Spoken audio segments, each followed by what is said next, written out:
ये कहा है एक रात टालने के लिए नहीं कहा है। आप पढ़ लीजिए रामायण उठा के। जिस दिन भगवान राम बैठ जाए, चाहे हृदय रूपी मंदिर में बैठ जाए, कभी भी बैठ जाए, कहाँ भी बैठ जाए, अयोध्या में बैठ जाए, हमारे हृदय में अयोध्या शरीर है, इसमें आ जाए, इसकी कोई समय सीमा नहीं है। जब परमात्मा की कृपा हो जाए, हमारे अंदर पात्रता आ जाए, तो परमात्मा की कृपा मिलेगी। भगवान एक रात हुई, देवताओं के मन में चिंता हुई, हम बैठे हैं यहाँ वन में, प्रतीक्षा कर रहे हैं कि हम आएंगे, दर्शन देंगे, रावण का उद्धार होगा, लेकिन ये तो गद्दी पे बैठ गए तो गड़बड़ हो जाएगा। फिर क्या किया? गिरिकानन सब बानर वीरा और हरिमान गचितवतम वीरा।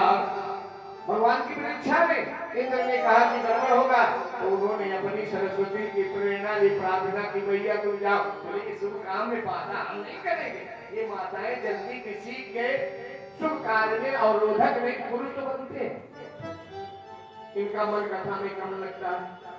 देख लो, गणना कर लो, यहाँ बैठे हो 5, 10, 20 जो भी हो, पुरुषों की संख्या आधी मिलेगी, माताओं की ज्यादा।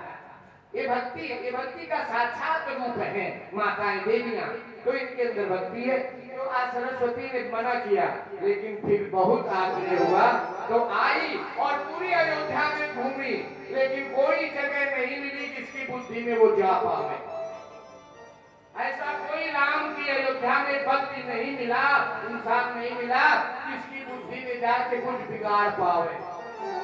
तो फिर एक वहां दिखाई पड़ी मंथरा, जान गई यही हमारा काम बनाएगी, इसी की बुद्धि को हम खराब करें, और वो मंथरा की बुद्धि बदल के चली गई।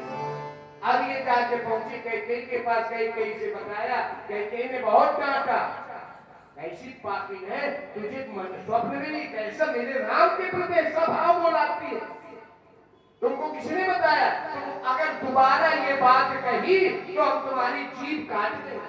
बहुत डांटा, लेकिन अपना कहते हैं ना, पुरुष से भागम प्रिया चरित्रम देवो न जाने पुतो मनुष्य, तो उस भाव को समझे तो नहीं बेचारे। और कैसे होली है भगवान की लीला है, इसमें ना मंथरा का दोष है, न कैकेयी का दोष है, कैकेयी का त्याग है।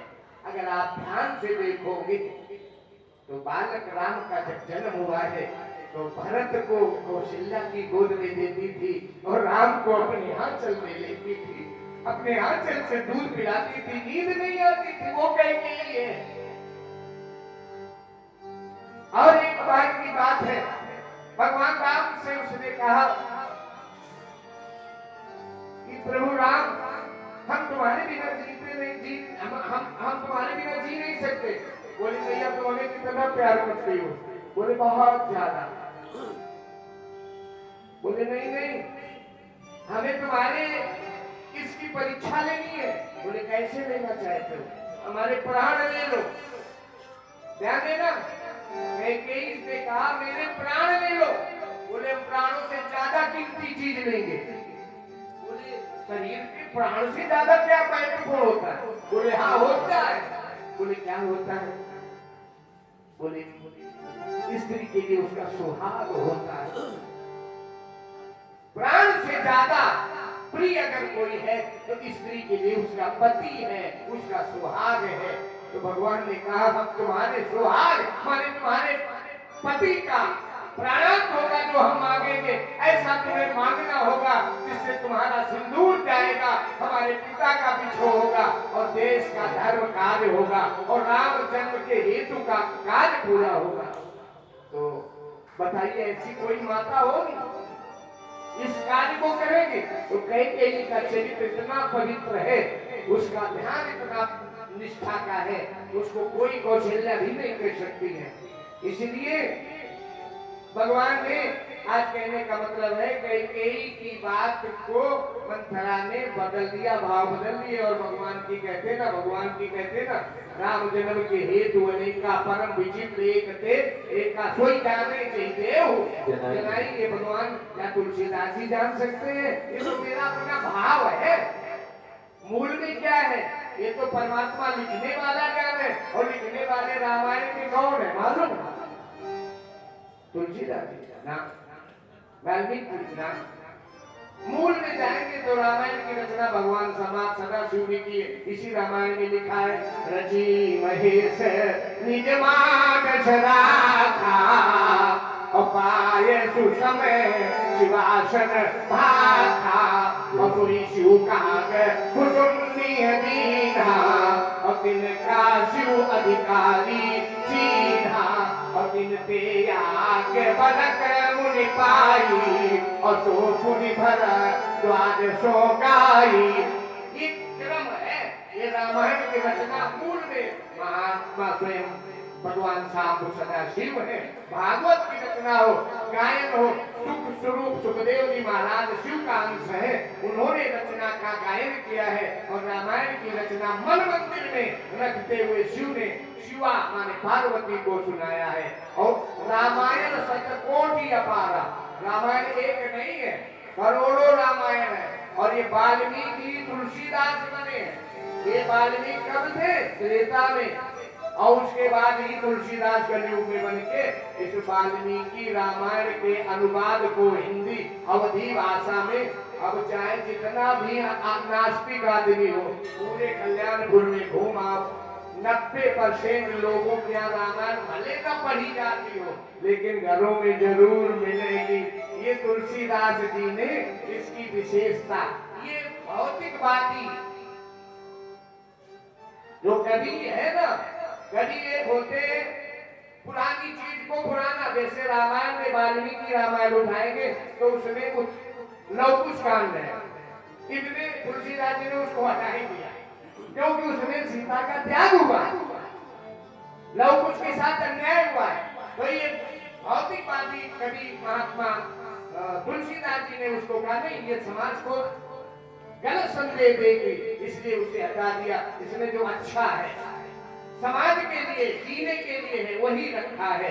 कहने का मतलब है, सुधारवादी कवि तुलसीदास जी थे। जो गलतियां या जो त्रुटियां, सच्चाई है लेकिन हमारी उतनी विवेक नहीं है जो हम समझ पाए, इसलिए उसको दूर कर दिया। कहने का मतलब है, भगवान दशरथ जी आए, बोले क्या हो गया, क्यों को भवन में पड़ी हो, और वहां पर इससे मांगा तो इसने अपने दोनों वरदान मांग लिए, भरत को गद्दी और राम को वनवास 14 वर्ष का। आज यहाँ पर एक बात आई, कुछ लोग कहते हैं स्त्री की बात मानना चाहिए, मानना चाहिए, बिल्कुल मानना चाहिए। और जो मानते हैं वो सुखी हैं, और जो नहीं मानते वो दुखी हैं। कह दो पंडित जी क्या बोल रहे, हम नहीं बोल रहे, दशरथ जी कह रहे कि अगर तुमसे पूछ करके ये हम बात राजगद्दी राम का राज्याभिषेक करते तो ये हमारे मनोरथ छूछे नहीं होते। बिना पूछे तुमसे मैंने ये कार्य किया जिसके कारण हमें मृत्यु के काल में जाना पड़ेगा। ये स्वयं दशरथ कह रहे हैं, कैकेयी से कहा कि नहीं कहा, सब लोग जानते हैं। और इसके बाद में राम जी स्वयं कहते हैं, ये दशरथ का बात, दशरथ के पुत्र स्वयं भगवान राम जी कह रहे हैं, आगे कल सुनोगे क्या बताया। इधर सुनो संजय जी बहू क्या कहा। राम दशरथ जी कह रहे हैं पति पत्नी कैकेयी से, 2 मिनट रुको बिटिया, 2 मिनट 2 मिनट 5 मिनट, अरे तो 5 मिनट, जब तक है जिंदगी भूषण न मिलेगी काम से, थोड़ा है राम जी भगवान की 5 मिनट के ऊपर रामचंद्र की। दशरथ जी ने कहा बिना पूछे तुमसे मैंने ये घड़ी विचार किया, तुम घड़ी मान बनाई और अपने भाव को व्यक्त किया। अगर तुमसे पूछते तो ये हमारे मनोरथ पूछे नहीं होते, ये दशरथ कह रहे हैं। और यही बात भगवान राम ने कहा, नारी सिखावन सुबह सुबह खाना, तुमने अपनी स्त्री की बात नहीं मानी। तो ये दोनों बातें सिद्ध कर रही है कि हर व्यक्ति को अपनी स्त्री की बात मानना, समझ लीजिए। इसीलिए हमारे बड़े भैया राधे राधे बोलना पड़ेगा। भगवान की किसी ने नहीं शास्त्र भी कहता है प्रणाली पूजनते बसंते तत्र देवता, जहाँ शक्ति की उपासना है, शक्ति का सम्मान है, वही लक्ष्मी का वास है। हम नहीं कह रहे, शास्त्र कह रहा है, वेद कह रहे, हम अपनी तरफ से कहें तो हमें डांटो मारो सब कर सकते हो, लेकिन शास्त्र कह रहा है तो उसमें कोई मतलब है, सत्यता है, उसे स्वीकार कर लेना चाहिए। तो शास्त्र कहता है, आइए राम जी का वनवास होता है, भगवान वनवास में जाकर के बड़ी बड़ी लीलाएं करते हैं, केवट का उद्धार, सबरी का उद्धार, उसके बाद लंका दहन किया है भगवान हनुमान जी ने, फिर पुनः अयोध्या में अयोध्या के राजा बने। बोलो अयोध्या रामचंद्र भगवान की। आदौ राम तपो बनारिक मन मरत्वाम गया कांचनम वैदेही वर्णन सुग्रीव संभाषणम वारिंगम समुद्र लंका पुरीदारम विषाद रावण कुंभकर्ण एतद् श्री रामायणम। श्रीमद् भागवत महापुराण के अंतर्गत जो नवम स्कंद में 10वें अध्याय 11वें अध्याय में राम जी का पावन चरित्र व्याख्यान हुआ है, वो भगवान शिव के चरणों में समर्पित, और राम की कृपा सबके ऊपर बरसे। राम रामेति रामेति रमे रामो मनोरमे सहस्रनाम तत्तुल्यं राम नाम वरानने। बोलो श्याम रामचंद्र की जय।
खूब सज संवर के आना और अपने कन्हैया के लिए खिलौने लाना, माखन मिश्री लाना, चरणामृत बना के लाना, क्योंकि जब भगवान बाबा के अपने घर में तुम कुछ और लुटाओ और बाबा के दरबार में जो प्रसाद बढ़ता आपके हाथ का, आपके शरीर से अर्जित धन का जो प्रसाद बनता है वो शांत सेवा में लगेगा, वो सबका नहीं आपका तो कल्याण करेगा ही, सबका कल्याण करेगा। आप 3 दिन और बचे, कल परसों और है ना, इसमें आप अधिक से अधिक अपना जो अमूल्य समय है आज के सहयोग में हमारे राम जीवन तिवारी जी के द्वारा और हमारे विनोद दीक्षित के द्वारा